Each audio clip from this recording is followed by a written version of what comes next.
बोलो बाके बिहारी लाल की जय। भक्तों, आज हम श्रीमद् भागवत गीता के 10वें अध्याय का वर्णन करेंगे, जिसको सुनने मात्र से साक्षात बाके बिहारी अपने भक्तों का हाथ पकड़ के चलते हैं। भक्तों, आज मेरे गले में थोड़ा सा दर्द है और जिसकी वजह से अगर आपको मेरी आवाज समझने में जो कठिनाइयां हो रही हैं, उसके लिए मैं आपसे माफी चाहती हूँ। आइए महात्म्य का श्रवण करते हैं। बोलो कुंज बिहारी श्री हरिदास। भगवान शिव कहते हैं, सुंदरी, अब तुम 10वें अध्याय के महात्म्य की परम पावन कथा सुनो, जो स्वर्ग रूपी दुर्ग में जाने के लिए सुंदर सोपान और प्रभाव की चरम सीमा है। काशीपुरी में धीर बुद्धि नाम से विख्यात एक ब्राह्मण था, जो मुझ में प्रिय नंदी के समान भक्ति रखता था। वे पावन कीर्ति के अर्जन में तत्पर रहने वाला, शांत चित्त और हिंसा कठोरता एवं दुस्साहस से दूर रहने वाला था। जितेंद्रिय होने के कारण वह निवर्ति मार्ग में भी स्थित रहता था। उसने वेद रूपी समुद्र का पार पा लिया था। वह संपूर्ण शास्त्रों के तात्पर्य का ज्ञाता था। उसका चित्त सदा मेरे ध्यान में संलग्न रहता था। वह मन को अंतर आत्मा में लगाकर सदा आत्म तत्व का साक्षात्कार किया करता था। अतः जब वह चलने लगता, तब मैं प्रेमवश उसके पीछे पीछे दौड़कर उसे अपने हाथ का सहारा देता रहता था। यह देख मेरे पार्षद भृंगिरिटी ने पूछा, भगवान, इस प्रकार भला किसने आपका दर्शन किया होगा? इस महात्मा ने कौन सा तप, होम अथवा जप किया है कि स्वयं आप ही साक्षात पद पद पर इसे हाथ का सहारा देते चलते हैं? भृंगिरिटी के यह प्रश्न सुनकर मैंने इस प्रकार उत्तर देना आरंभ किया कि एक समय की बात है, कैलाश पर्वत के पार्श्वभाग में पुन्नाग वन के भीतर चंद्रमा की अमृतमय किरणों से धुली हुई भूमि में मैं एक वेदी का आश्रय लेकर बैठा हुआ था। मेरे बैठने के कुछ देर बाद ही सहसा बड़े जोर की आंधी आई। वहां पर वृक्षों की शाखाएं नीचे ऊपर होकर आपस में टकराने लगी। बहुत सी टहनियां टूट टूट कर बिखर गई और पर्वत की अविचल छाया भी हिलने लगी। इसके बाद वहां महान भयंकर शब्द हुआ, जिससे पर्वत की कंदराएं प्रतिध्वनित हो उठी। तदंतर आकाश में से कोई विशाल पक्षी उतरा, जिसकी कांति काली मेघ के समान थी। वह कज्जल की राशि, अंधकार के समूह अथवा पंख कटे हुए काले पर्वत सा जान पड़ता था। पैरों से पृथ्वी का सहारा लेकर उस पक्षी ने मुझे प्रणाम किया और सुंदर नवीन कमल मेरे चरणों में रखकर स्पष्ट वाणी में स्तुति करनी आरंभ की। और पक्षी बोला, देव, आपकी जय हो। आप चिदानंदमयी सुधा के सागर तथा जगत के पालक हैं। सदा सद्भावना से युक्त एवं अनासक्ति की लहरों से उल्लसित हैं। आपके वैभव का कहीं अंत नहीं है। आपकी जय हो।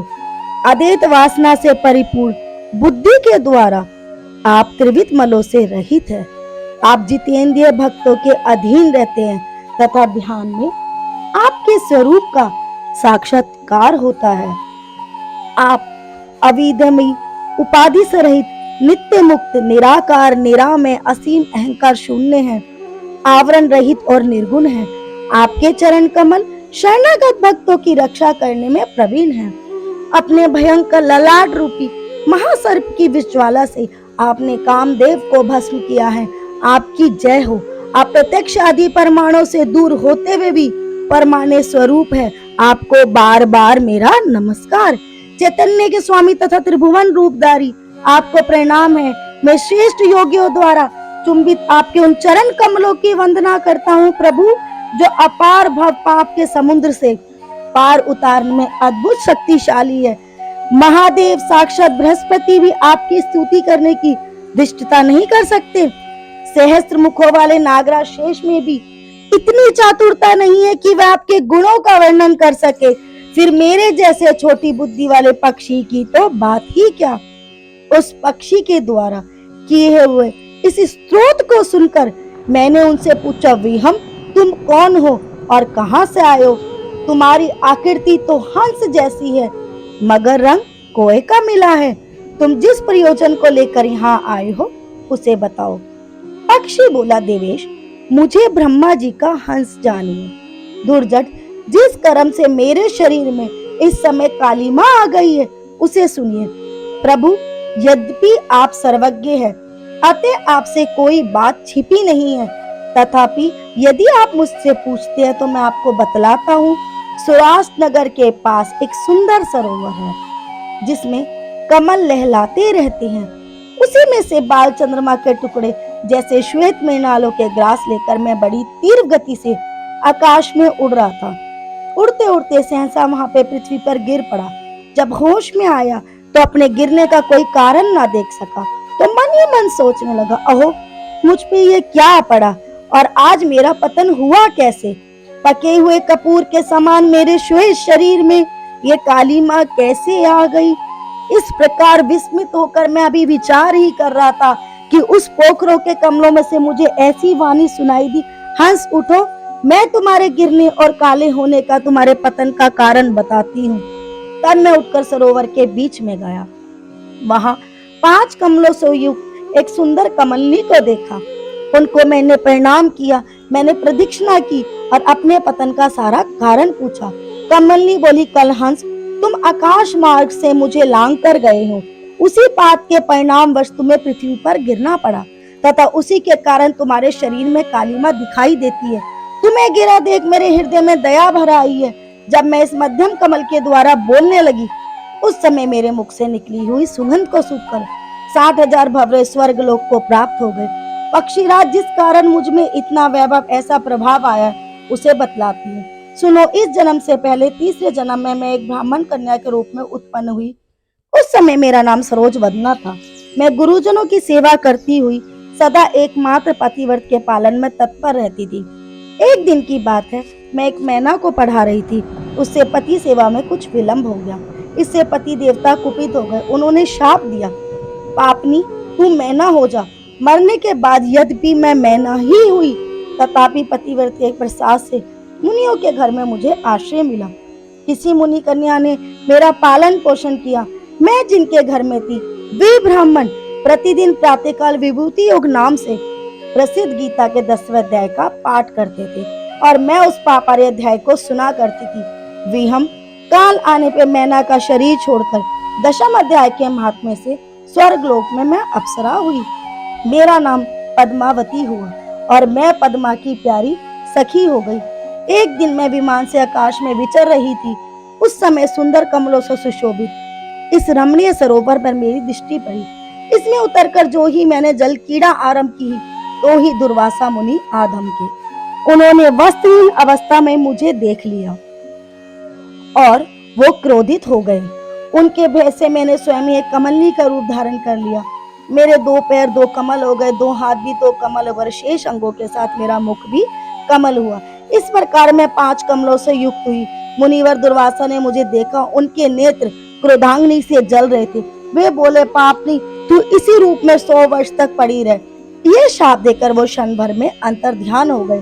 कमलनी होने पर भी विभूति योग अध्याय के महात्म्य से मेरी वाणी लुप्त नहीं हुई। मुझे लांघने मात्र के अपराध से तुम पृथ्वी पर गिरे हो। पक्षीराज, यहीं खड़े हुए तुम्हारे सामने आज मेरे शाप की निवृत्ति हो रही है, क्योंकि आज 100 वर्ष पूरे हो गए हैं। मेरे द्वारा गाए जाते इस उत्तम अध्याय को तुम भी सुन लो। उसके श्रवण मास से तुम भी आज मुक्त हो जाओगे। यूं कहकर पद्मनी ने स्पष्ट और सुंदर वाणी में 10वें अध्याय का पाठ किया और वह मुक्त हो गई। उसे सुनने के बाद उसी के दिए हुए इस उत्तम कमल को लाकर मैंने आपको अर्पण किया है। इतनी कथा सुनाकर उस पक्षी ने अपना शरीर त्याग दिया। यह एक अद्भुत सी घटना हुई। वही पक्षी अब 10वें अध्याय के प्रभाव से ब्राह्मण कुल में उत्पन्न हुआ। जन्म से ही अभ्यास होने के कारण शैशव अवस्था से ही इसके मुख से सदा गीता के 10वें अध्याय का उच्चारण हुआ करता है। 10वें अध्याय के अर्थात अर्थ का चिंतन का यह परिणाम हुआ। यह सब भूतों में स्थित शंख चक्रधारी भगवान विष्णु का सदा ही दर्शन करता रहता है। इसकी स्नेहपूर्ण दृष्टि जब किसी देहधारी के शरीर पर पड़ जाती है, तब वह चाहे शराबी हो पर ब्रह्म हत्यारा क्यों न हो, वह मुक्त हो जाता है तथा पूर्व जन्म में अभ्यास किए हुए इस 10वें अध्याय के महात्म्य से इसको दुर्लभ तत्व ज्ञान प्राप्त है तथा इसने जीवन मुक्ति पा ली है। अतः जब यह रास्ता चलने लगता है तो मैं इसे हाथ का सहारा दिए रहता हूँ। भृंगरीटी, यह सब 10वें अध्याय की महामहिमा है। पार्वती, इस प्रकार मैंने भृंगरीटी के सामने जो पापनाशक कथा कही थी वही यहाँ तुमसे भी कही है। नर हो या नारी अथवा कोई भी क्यों ना हो, इस 10वें अध्याय के श्रवण मात्र से उसे सब आश्रमों के पालन का फल प्राप्त होता है। कुंज बिहारी श्री हरिदास। जय जय श्री राधे। भक्तों, अगर आपको कथा पसंद आई हो तो चैनल को लाइक, शेयर और सब्सक्राइब जरूर करें। और आप भी श्री हरि पे विश्वास करते हो तो राधे राधे जरूर लिखें और ज्यादा से ज्यादा वीडियो को शेयर करें, जिससे हम आगे भी इसी तरीके से आपकी सेवा में उपस्थित रहे और बाके बिहारी आपके घर को खुशियों से भर दे और आपकी हर मनोकामनाओं को पूर्ण करे और आपकी सारी परेशानियों को दूर कर दे।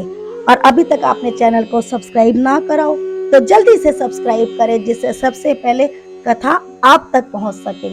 और हमारे चैनल के माध्यम से भक्तों सभी व्रत और त्योहारों की जानकारी दी जाती है और कथा का श्रवण कराया जाता है। हमारे प्यारे बाके बिहारी, हमारे राधा रानी और हमारे लड्डू गोपाल के श्रृंगार आरती के दर्शन भी कराए जाते हैं। इन सभी सेवाओं का आनंद लेने के लिए एक बार चैनल को सब्सक्राइब जरूर करें। राधे राधे। कुंज बिहारी श्री हरिदास। जय जय श्री